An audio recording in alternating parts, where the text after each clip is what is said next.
welcome back to a surprise Zoom interview within our Zoom interview series. Yes, we have got a bit of bonus footage and entertainment for you today. We're continuing our series of interviewing people from the LGBTQIA+ community as part of LGBT History Month with Wolds Pride. And today we are going to be delving into the wonderful world of drag, and I'm very excited about this one because I'm a big fan of drag. And today we have got the lovely Bonnie and the Bonnettes with me. We've got Cameron and Hattie. Hey guys. Hey. There we go. The big reveal. I'm glad we did that in guys? time. Yeah, good. Very Good. well, thank you. Good. Fab. So for those who don't know who you are, could you just do a brief introduction of how you know each other or what you are? So we are a drag trio / theatre company. So there are three of us. So there's me, Cameron, Hattie, and another girl called Becky, who make us up a little trio. Fantastic. And how long have you been together, the trio? We've been together since 2016. Wow. How long was So that? 5 years, 5-year anniversary this year. Oh God. Yeah. Sorry to be the person to say that. Yes. Yeah, that's So cute. we have very different reactions No, to one the was, oh anniversary gosh. announcement. Yeah. We Oh. don't have a day though, do we? Like it's not. No, I like to say May. Yeah. My birthday's in May, so if we could say May, that'd be lovely. The month think of May May's a good is the time. anniversary. Yeah. A month-long celebration. Aye. Yes. Oh, Yeah. fantastic. And how do you both identify with the community? So I identify as he, him, gay, extraordinaire. We'll go with that. Yeah. And I identify as bisexual, cis woman, she, her, and I'm a hoot. A hoot. Fantastic. I love the little additions of the adjectives on the Yeah. end. It was fantastic.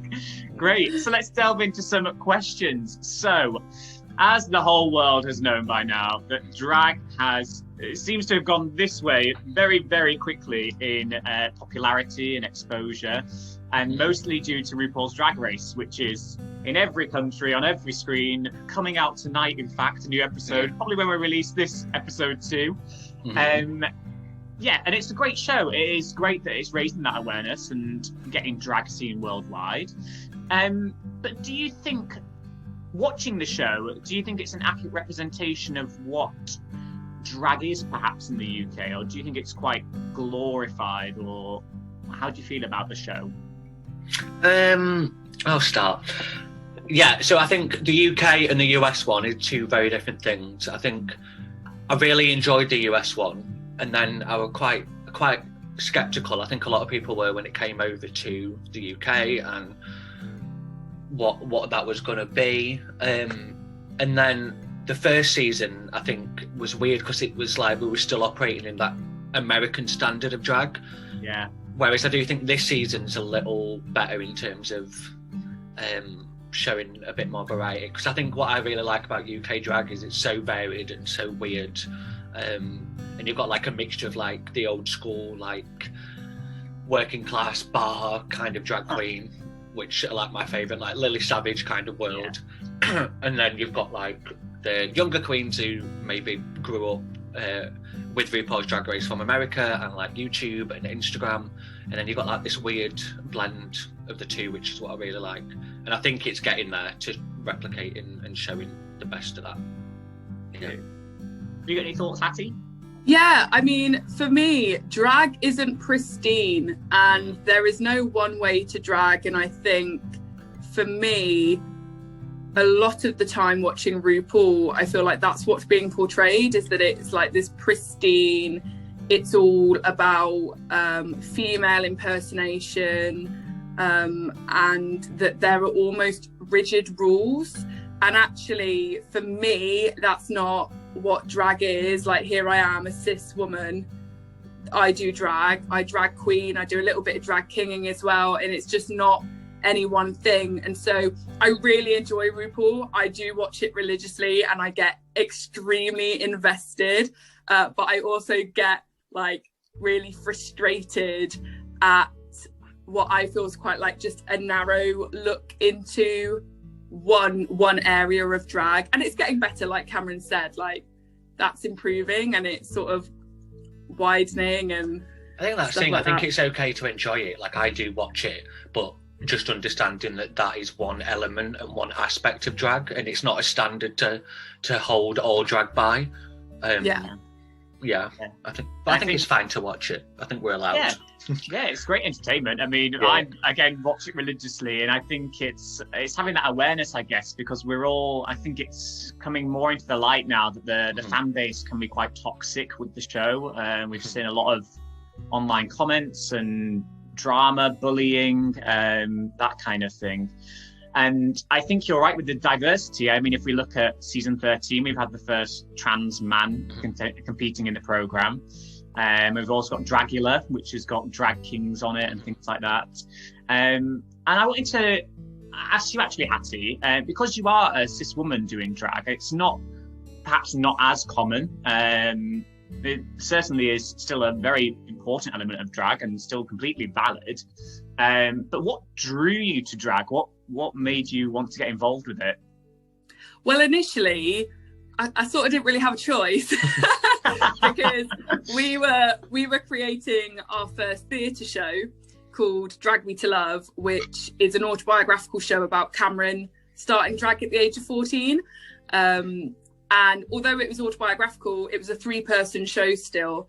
And the way we incorporated Becky and I we were almost sides to Cameron. We were observers of Cameron's story, and it was really important to us that, because we were sort of part of Cameron's telling of his own story and his own truth, that we too were in drag. So that's how it started. It was just an element of a theatre production we were creating with Cameron, and then sort of from that we created the company and the elements that the show included. So the drag numbers, the lip syncing, the live singing, the dancing was a vital part of setting us up as a trio that people wanted to see more of. And then from that we just stuck with it. So we now have our own cabaret event called the Bonnettes Cabaret. Wow. And we gig and we do hosting, and it just we enjoyed it, we loved it. Becky and I suppose found a way to express parts of ourselves that we wouldn't usually through drag. I think that's been in development though. I think when we started it was very much because like you said, I've done it since I was 14, and then when we went into the show it's like that was just the world of the show. And then once we did that and then decided, actually people seem to like it, that's when we became like a drag trio. And I think you and Becky, what's nice now is that we're at a point where I have my version of drag, and then you two are starting to find your own. Like Becky's a bit more vintage than I would say I was, and a bit more classic vibes, but still wears Doc Martens, so it's like punk. And then we're finding that you're a bit more cutesy, a bit more like virgin on cosplay. So it's like finding that, I guess, for you two, which I've enjoyed watching anyway. If no one else has. I think that's quite very progressive as well. I think the fact that you are a trio that is a male and 2 females in a drag trio is very unusual. It's certainly something I've never or rarely come across usually. So I think that's great, and I love that we've got the different characters. It's not 3 copies of the same kind of scene. It's that vast variety of styles, and I think that it works really well. I think it can add a lot of diversity to your shows, I imagine, and the numbers you do. Yeah, I think it's just I think we wanted to be quite real with it and be like, it is us. So it's like 3 different people who have different genders and also like different body types and different personalities. And I think something we're really keen on doing is that thing of drag has no rules. Like it's there to be a response to the rules that already exist. So like do whatever you want with it. Yeah. Like I don't want to get into this place where drag has its own set of rules when the whole point of it is that it don't matter. Yeah, expression and freedom. Yeah. Totally. And I think our personas are ever changing as well. Like even Cameron's persona of Bonnie, who, you know, first started out at 14. Bonnie's had many different eras. There have been many moods of Bonnie. I like to think it's like Lady Gaga. Do you know, she has the different albums. That's what I do. Yeah. I found you a new one. To the Fame Monster. Yeah. I feel like I'm in art pop at the minute. That's where I'm at. We're going to move forward to Chromatica in a few years. Yeah. We'll get there. Oh. Yeah. So, but no, other day, sorry. No, go for it. No, I found a new one randomly. I was like wearing a soldier costume. And like normally I don't like wear like a breastplate or anything. I just use boy chest. But I put a bra on and I was like, who's she? I was like, she was fun. She can come again. Yeah. She's going in the next show. Yeah, the next one. Yeah. Sorry. So, no, starting at 14. Was this in Doncaster when you started? Sheffield. Sheffield. Okay. So, how was that? Testing with drag in such a, I mean, I grew up in a rural area in Yorkshire too, and certainly at that age, 14, 15, I had my fair share of homophobia, discrimination, and that kind of heterosexual mindset put on you saying you must do this, it must be this you do. How was that, experimenting with drag and 14? And I think it was, so like, I've never really been in, to be honest. Like, it would never, like, I always grew up knowing that being gay was absolutely fine. Like it would never, it didn't feel like this big thing. And I think what that's given me is a little bit of, one, confidence, but two, especially at that age, a little bit of arrogance, which I don't mind sometimes. Like it's that thing of, I was always told I could do whatever I wanted, that if I put my mind to it. And I kind of just fell into the bar that I ended up working at. And through my arrogance, I saw something and was like, I'm 100% going to do that. Yeah. And then did whatever I could to get it done. But then it was like totally in that world of secrecy because my parents are divorced. So I used to tell my mum I was staying at my dad's and tell my dad I was staying at my mum's, but then go and stay at my friend's house and perform in a drag bar. And I were a little bugger. But like, it's that, I think growing up, I've had to learn there's not that level of shame to it. Like it doesn't have to be a secret. It doesn't have to be this double life. Like Bonnie and drag is very much part of my identity as a gay man, just as everything else is, I think. Yeah. Do you think it's an extension of who you are as a natural person or who you are in a day-to-day life? Yeah, I think so. I think having that persona, and like Hattie says, it can be something that's ever changing. It allows you to deal with stuff that's going on and allows you to comment on things that you want to comment on that you probably can't as this person. I'm learning though, the two are very similar. I feel like one day they're going to slowly merge into one person. There's nothing wrong with that at all. No, I think that's nice. Yeah, absolutely. So looking at, we talked a bit about Sheffield and when you started at 14, looking at the just general Yorkshire drag scene, I mean, certainly where I'm from in my hometown, Pocklington, there's never been a drag queen in the town, let alone a drag bar or anything like that. And similar to York, I mean, that's our nearest city and their gay bar closed down a few years ago. It might be a while ago now, but looking at the general drag scene in Yorkshire, do you think it's quite a big scene? Is there anything that could be improved, or how do you guys fit into that? I think it's I think coming back to Drag Race, I think it's really weird because we have this like hype of a TV show, but then a lot of gay scenes and drag scenes shutting down, closing down, becoming smaller. So you have this really weird image of something doing really well and then something not from the same community. So I think it's just reminding people, one, like it's that we hear all the time, like support your local queens, go to their local drag shows, and like go to the bars, obviously not now, we can't, but like when we can again, go to those bars, buy drinks and, you know, invest in that scene because like that's where it happens. Yeah. Because that like, TV show's where not, it comes from.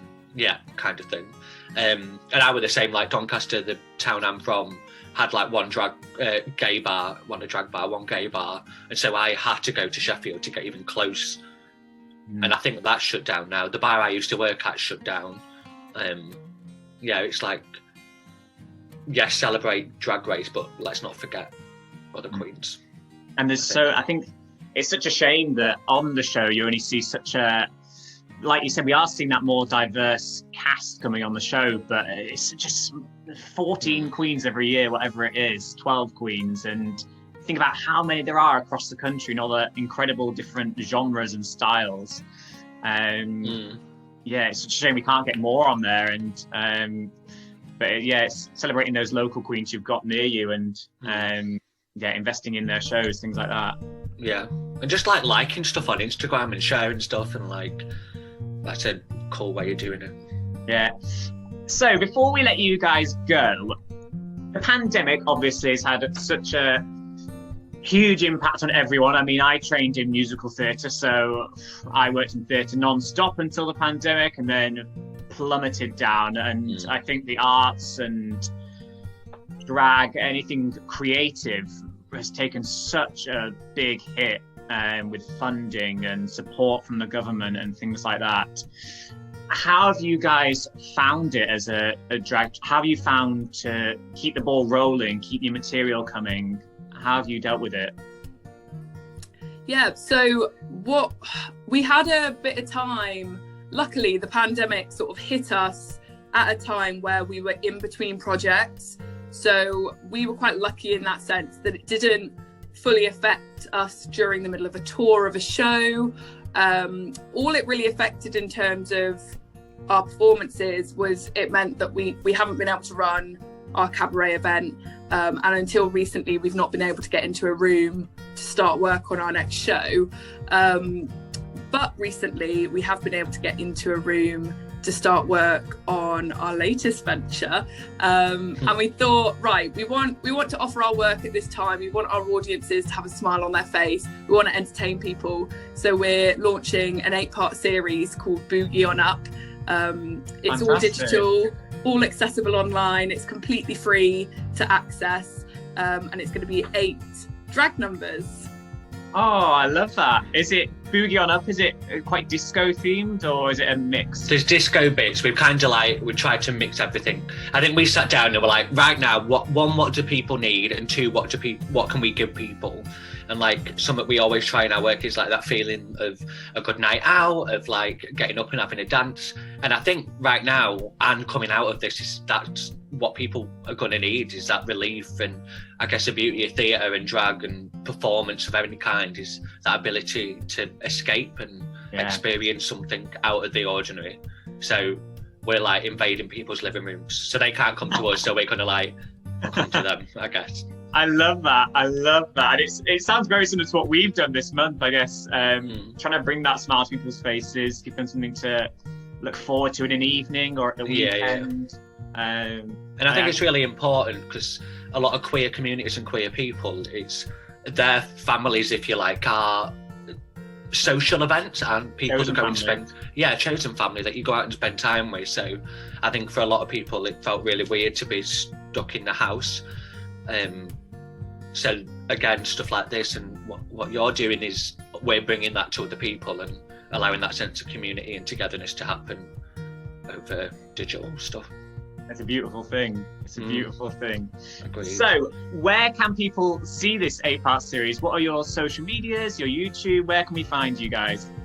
So we're over on YouTube, just Bonnie and the Bonnettes, search us. We're going to start putting the videos up hopefully from about March time, and they're going to be sort of coming out sort of every few weeks, so keep your eyes peeled. And then on social media, Facebook we are Bonnie and the Bonnettes, Instagram we are Bonnie and the Bonnettes, and Twitter we are Bonnie Bonnettes.